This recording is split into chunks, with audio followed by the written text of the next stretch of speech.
ইরানের সর্বোচ্চ নেতা আয়াতুল্লাহ আলী খামেনির নিহত হওয়ার খবর নিশ্চিত হওয়ার পর দেশটি প্রবেশ করেছে এক ঐতিহাসিক সন্ধিক্ষণে। এখন দুটি প্রশ্ন সবচেয়ে গুরুত্বপূর্ণ। এই মুহূর্তে রাষ্ট্র ক্ষমতা কার হাতে এবং কে হচ্ছেন পরবর্তী সর্বোচ্চ নেতা? ইরানের সংবিধানের ১১১ অনুচ্ছেদ অনুযায়ী সর্বোচ্চ নেতার মৃত্যু হলে নতুন নেতা নির্বাচিত না হওয়া পর্যন্ত ৩ সদস্যের একটি অন্তর্বর্তী পরিষদ রাষ্ট্রের নেতৃত্ব দেয়। রাষ্ট্রীয় বার্তা সংস্থা IRNA জানিয়েছেন, সেই সাংবিধানিক কাঠামো অনুসারে একটি ৩ সদস্যের পরিষদ দায়িত্ব নিয়েছে। কাউন্সিলে স্থান পাওয়া ব্যক্তিরা হলেন দেশটির প্রেসিডেন্ট মাসুদ পেজেশকিয়ান, সুপ্রিম কোর্টের প্রধান বিচারপতি গোলাম হোসেন মোহসেনি এজেই, দেশটির গার্ডিয়ান কাউন্সিলের সদস্য ও প্রখ্যাত আলেম আয়াতুল্লাহ আলী রেজা আরাফি। ইরানের সংবিধানের ১১১ অনুচ্ছেদ অনুযায়ী খামেনির দীর্ঘ ৩৭ বছরের শাসনের পর ৮৮ সদস্যের বিশেষজ্ঞ পরিষদ নতুন সুপ্রিম লিডার নির্বাচন না করা পর্যন্ত এই অন্তর্বর্তীকালীন পরিষদ দেশ পরিচালনা করবে। তবে তাদের ক্ষমতা সীমিত। যুদ্ধ ঘোষণা, শান্তি চুক্তি, সামরিক শীর্ষ পদে নিয়োগ বা রাষ্ট্রনীতির বড় পরিবর্তনের মতো সিদ্ধান্ত নিতে হলে উচ্চ পর্যায়ের অনুমোদন প্রয়োজন। অর্থাৎ কাগজে কলমে শূন্যতা নেই, কিন্তু বাস্তবে বড় সিদ্ধান্তের জন্য অপেক্ষা করতে হবে।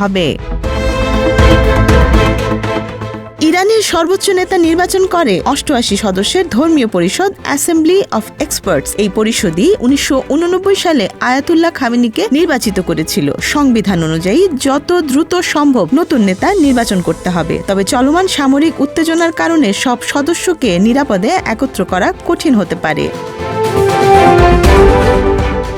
ইরানের সর্বোচ্চ নেতাই রাষ্ট্রের চূড়ান্ত কর্তৃত্ব। তিনি সশস্ত্র বাহিনীর সর্বাধিনায়ক, বিপ্লবী গার্ড বাহিনীর প্রধান নিয়োগকারী, বিচার বাহিনীর প্রধান নিয়োগকারী, গার্ডিয়ান কাউন্সিলের অর্ধেক সদস্য মনোনয়নকারী, রাষ্ট্রীয় নীতি নির্ধারণে চূড়ান্ত সিদ্ধান্তদাতা। বিশেষ করে Islamic Revolutionary Guard Corps IRGC এর উপর তার সরাসরি প্রভাব থাকে। ফলে নতুন নেতা নির্বাচন শুধু ধর্মীয় নয়, সামাজিক ও নিরাপত্তা কাঠামোর জন্য অত্যন্ত গুরুত্বপূর্ণ। খামেনির পর তাহলে ইরানের সম্ভাব্য উত্তরসূরিরা কারা? এতে উঠে এসেছে ৫ জনের নাম। মুজতবা খামেনি, খামেনির দ্বিতীয় পুত্র।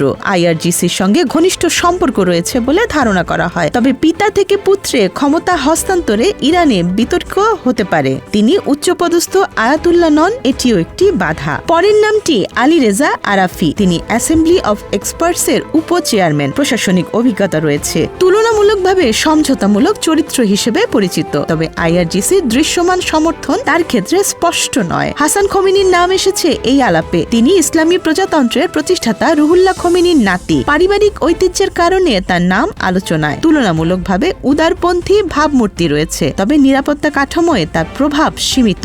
মোহাম্মদ মেহেদি মিরবাঘেরি একজন কট্টরপন্থী আলেম। পশ্চিম বিরোধী কঠোর অবস্থানের জন্য তিনি পরিচিত। ধর্মীয় রক্ষণশীল মহলে তার সমর্থন রয়েছে। এই তালিকায় আরও একটি নাম, হাশেম হোসেইনি বুশেইরি। তিনি অ্যাসেম্বলি অফ এক্সপার্টস এর প্রথম ডেপুটি চেয়ারম্যান। প্রতিষ্ঠানের ভেতরে তার প্রভাব রয়েছে, তবে জনপরিসরে পরিচিতি কম। এই নামের তালিকার মাঝে বিরোধী শিবিরের আরেকটি হিসাবও রয়েছে। যদি ইসলামিক প্রজাতন্ত্র দুর্বল হয়ে পড়ে, তখন নির্বাসিত রাজপুত্র রেজা পাহলভি অথবা NCRI নেত্রী মরিয়ম রাজাভি রাজনৈতিক সুযোগ নিতে পারেন। তবে বর্তমানে রাষ্ট্রযন্ত্র ও IRGCর নিয়ন্ত্রণ এখনো শাসক গোষ্ঠীর হাতেই। প্রশ্ন উঠেছে, IRGCর ভূমিকা কতটা গুরুত্বপূর্ণ? অনেক বিশ্লেষকের মতে বাস্তব ক্ষমতার ভারসাম্য নির্ধারণে ইসলামিক রেভলিউশনারি গার্ড কর্পসের অবস্থানই হবে মুখ্য। যদি তারা ঐক্যমত্যে পৌঁছায়, তবে নির্বাচনের ফল দ্রুত আসতে পারে, আর বিভক্ত হলে প্রক্রিয়া দীর্ঘায়িত হতে পারে।